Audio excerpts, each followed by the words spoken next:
So let me introduce you our current Supervisory Council, David Orban and Penny Wong. Hello, Jan. Thank you very much for having us.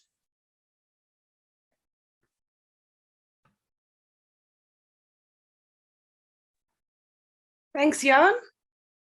Hi, David. Hi, Penny. So I guess the floor is ours for the next half an hour or so. And right after us are the closing remarks by Ben and then the AMA session. And I am sure both are extremely interesting for all the attendees.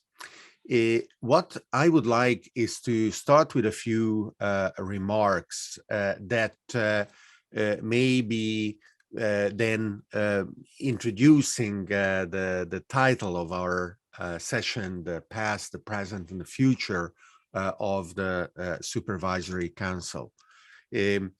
First of all, it is wonderful to be together in this. I formulated around 10 years ago what I then called the fundamental thesis of the network society, which articulated how exponential technologies are leading to decentralization. And the idea in my mind then and now is that individuals are empowered by technology to design and implement their lives and influence in the direction they desire the communities that they participate in. And rather than the communities, let's say in the Middle Ages, hundreds of years ago, where you would be born in a village and probably spend your entire life in that village and die not having ever moved to more than maybe 10 or 20 miles from the place you were born. And having been in this small area, you would be exposed and you would share the needs and the opportunities of a few hundred people probably, or maybe a few thousand people that you didn't have the ability to choose, but that you would have to spend your life with. Well, today we are living very, very differently. We don't even realize how big these differences are. By definition, everyone following this event belongs to a global community empowered by technology, where we can associate ourselves with ideas that resonate with us, and we can apply our talent and passion in order to bring forward objectives that impact our own surroundings, our family, but they impact cities, countries, continents all over the planet. And this is new. I wrote a book a few years ago. The title of the book, Something New, ? It is about the power of AI. Well, artificial intelligence is promising to be new, and it is starting to deliver after decades on the promise of something that a lot of people compare to the power of fire when we discovered it in its ability to transform our lives. But I contend that what we are building together in SingularityNET and in other DAO experiments is also radically new and equally important, is our ability to form human communities unbounded by the arbitrary restrictions of geography, strengthened and connected by the power of ideas and the shared interests and the aligned goals. So when SingularityNET opened the candidacies for becoming a member of its supervisory council, I was really excited and well, I feel privileged to have been able to be part of the council over this past period of time. What the organization accomplished during this period is truly remarkable. First of all, it has been able to survive, and not a lot of blockchain projects can share that proud achievement. And then it really gave birth to a rich ecosystem of projects that are interacting and reinforcing each other, each giving birth to their own communities that are part of the larger one. This variety of ideas and participation and experiments is truly an enriching component of a resilient, interesting ecosystem that can generate value in so many different ways. So, Penny, after this little preamble, I would love to hear also about your experience.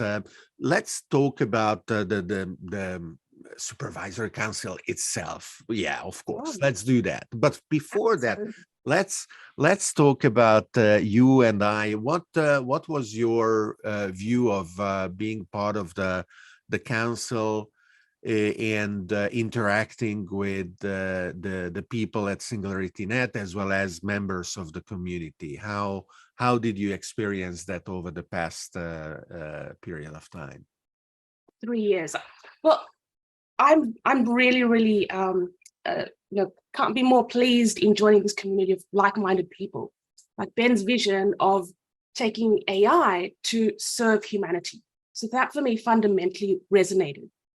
Like in the beginning, 3 years ago, and actually if we look beyond that, the marriage of AI and blockchain itself was revolutionary.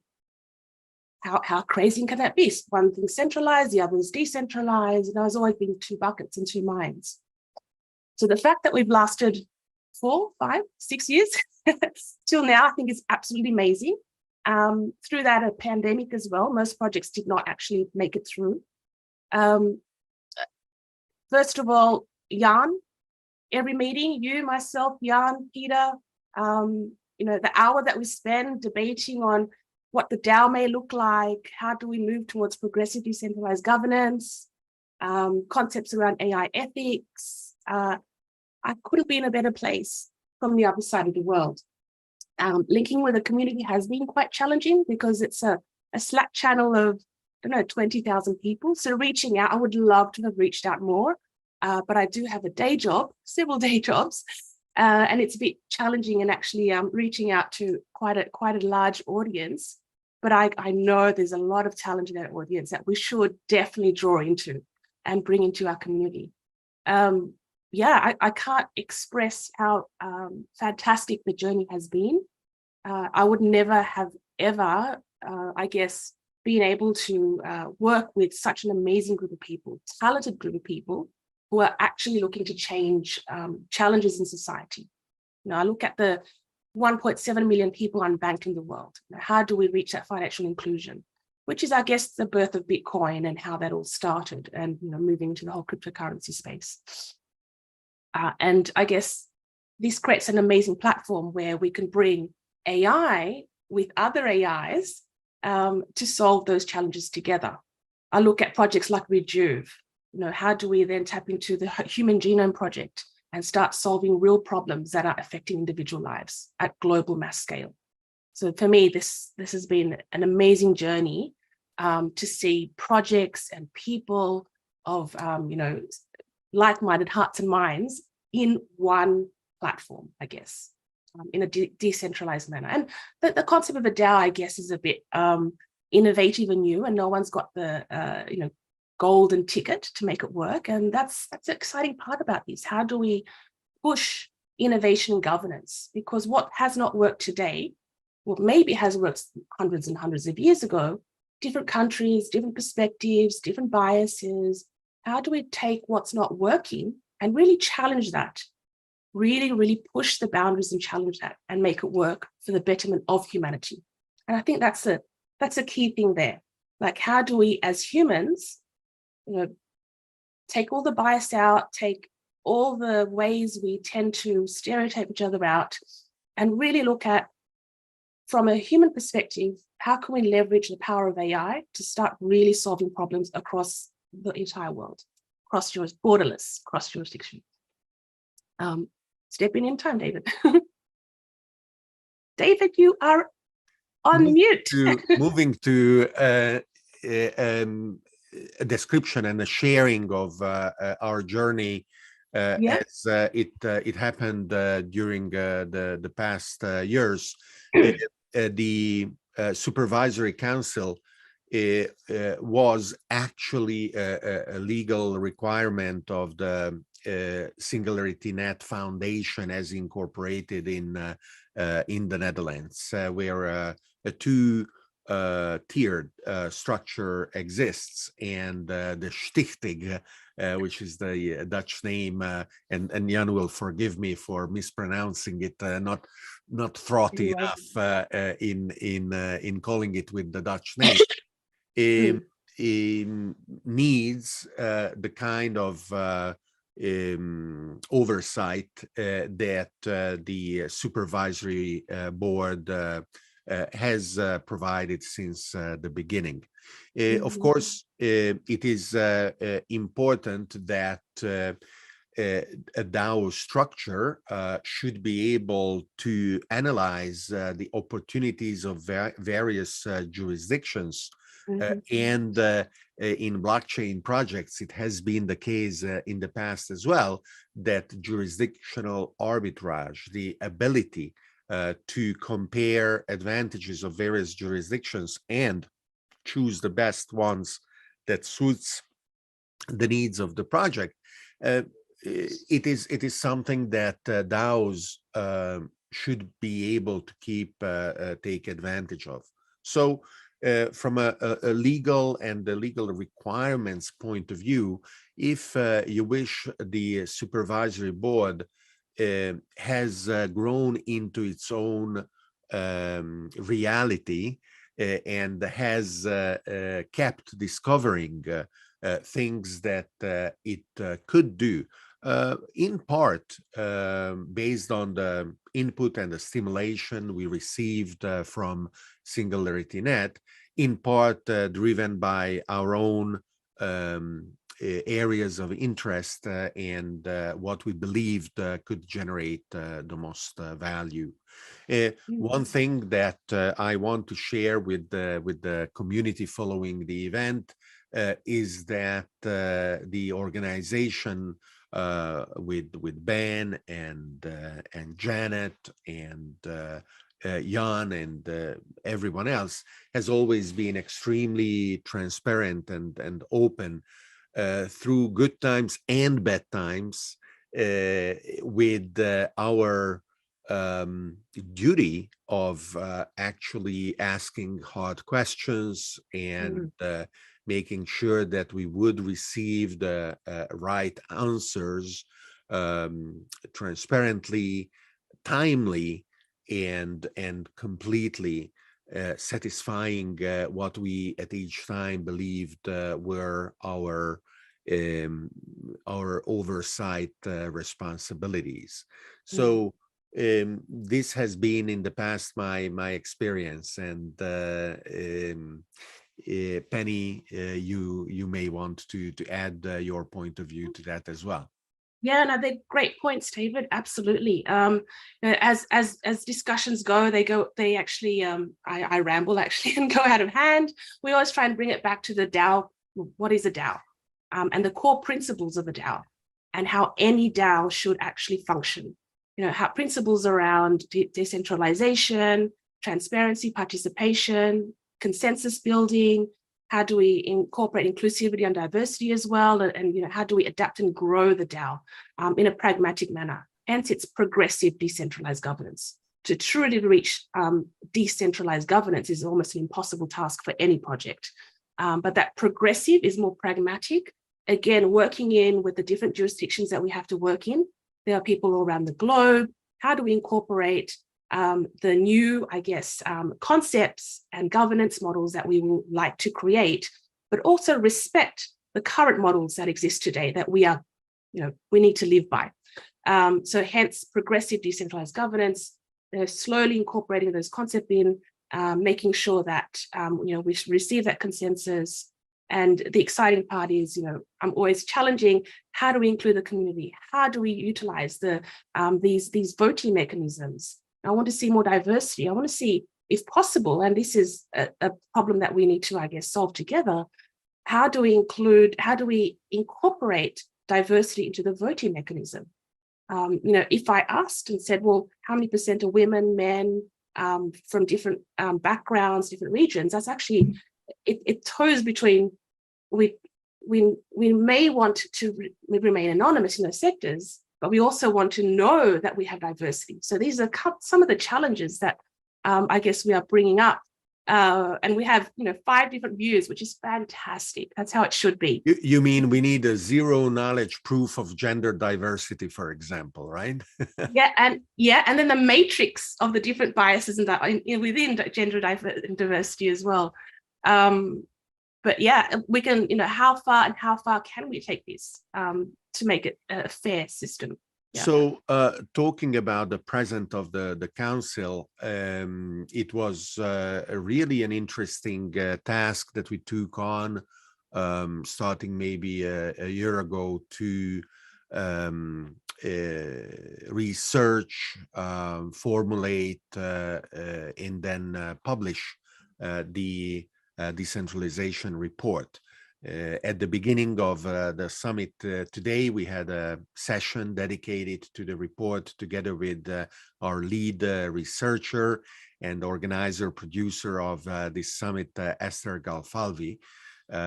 She has been an incredible resource to the project, of course, with a great academic background and an ability to absorb and synthesize and frame correctly for our needs an incredible amount of information efficiently. And this project, I believe, is of great value, not only to the SingularityNET community, but to the broader set of DAO experiments as well, who are welcome to leverage its learnings. And even maybe in the closing parts where we make some general recommendations of how people should think about decentralization efforts. And then, of course, the final recommendations to SingularityNET itself. The ability of the council to function is dependent on many factors, and always perfectible, of course.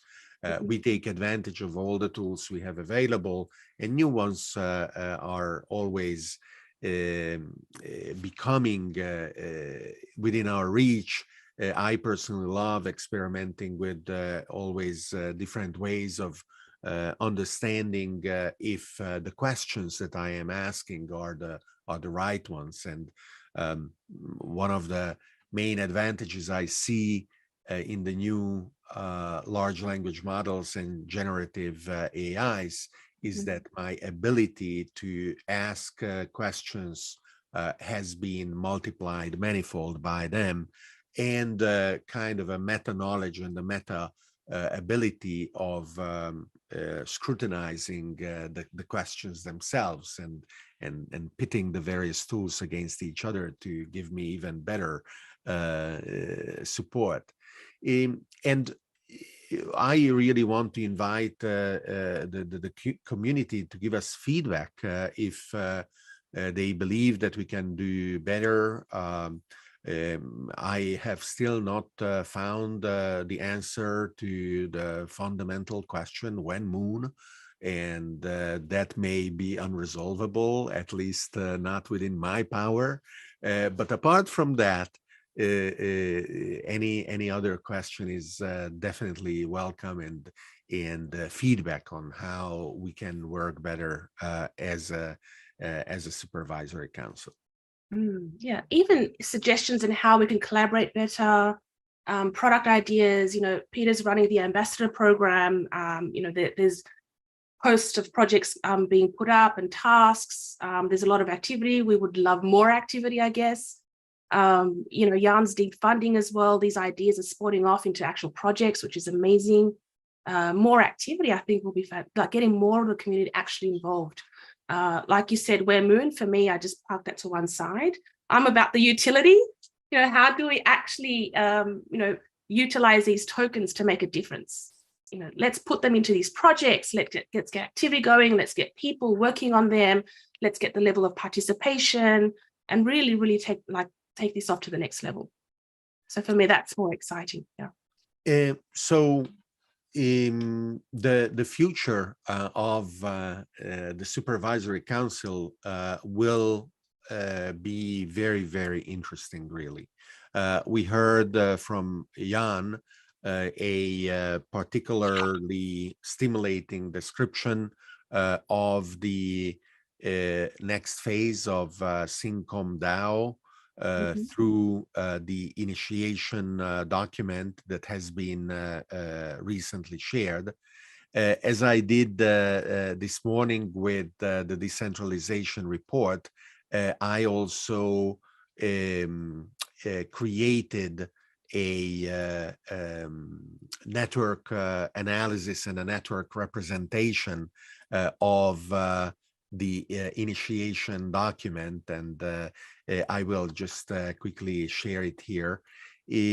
And for those who have not, who were not here this morning, the really great advantage of this type of representation, if it decides to load, actually, is not only a stimulating and innovative way of looking at the document, but the interactive ability to generate questions about it.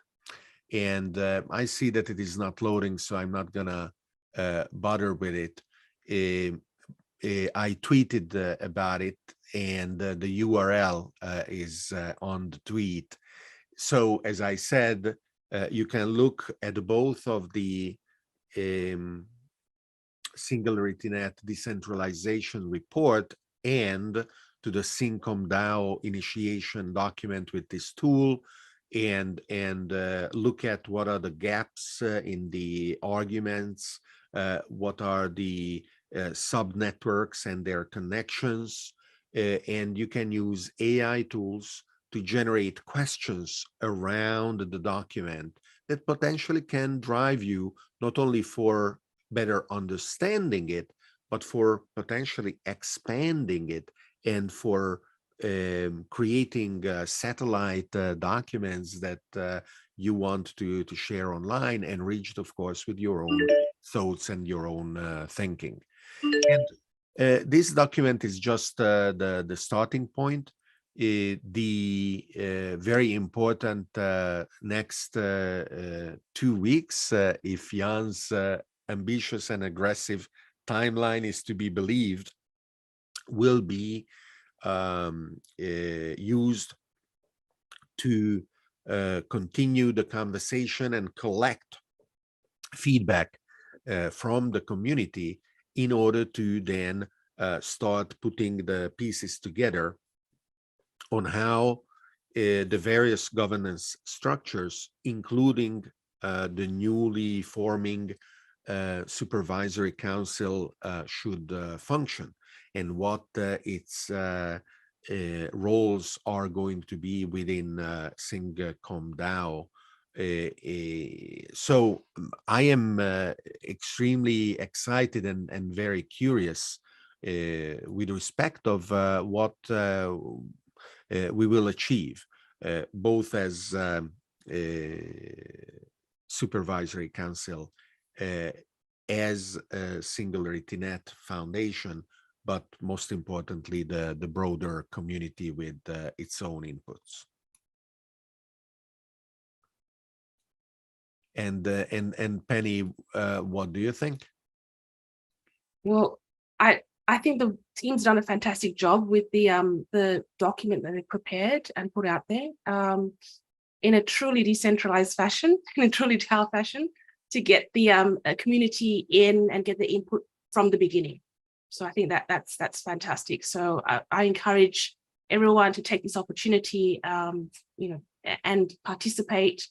Put those thought-provoking ideas in there. You know, let's discuss it, bring it together, and go from there. And hopefully, we'll be able to create the DAO that reflects us as a community. And then, of course, part of the future is also the next election. And it will be wonderful and exciting and hard fought and very passionate and hopefully fair and square. And it will produce a new supervisory council whose members will be tasked in not only embodying, but implementing, governing, contributing, supervising, by definition, the governance and the birth of Syncom DAO, expression of the SingularityNET ecosystem community and interests.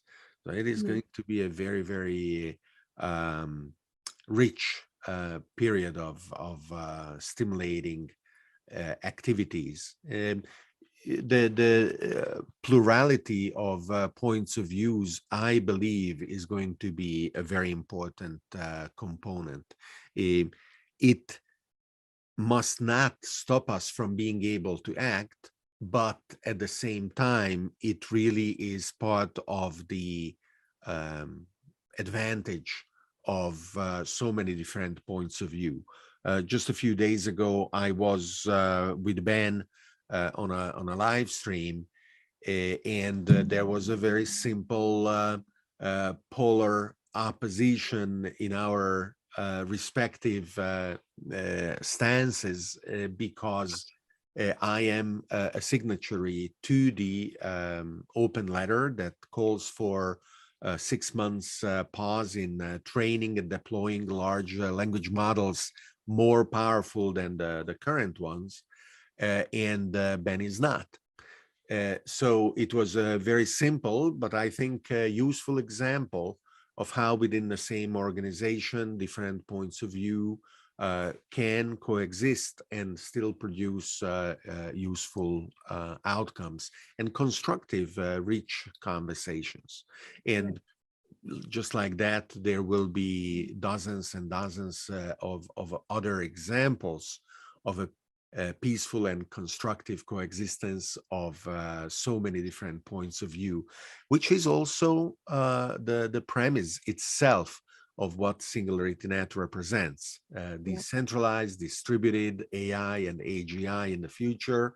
And by definition, the only reason there should be more than one is because we want them to be different. We want them to be plural. We want them to be able to represent and further and support our needs and our opportunities in a collaborative and cooperative fashion.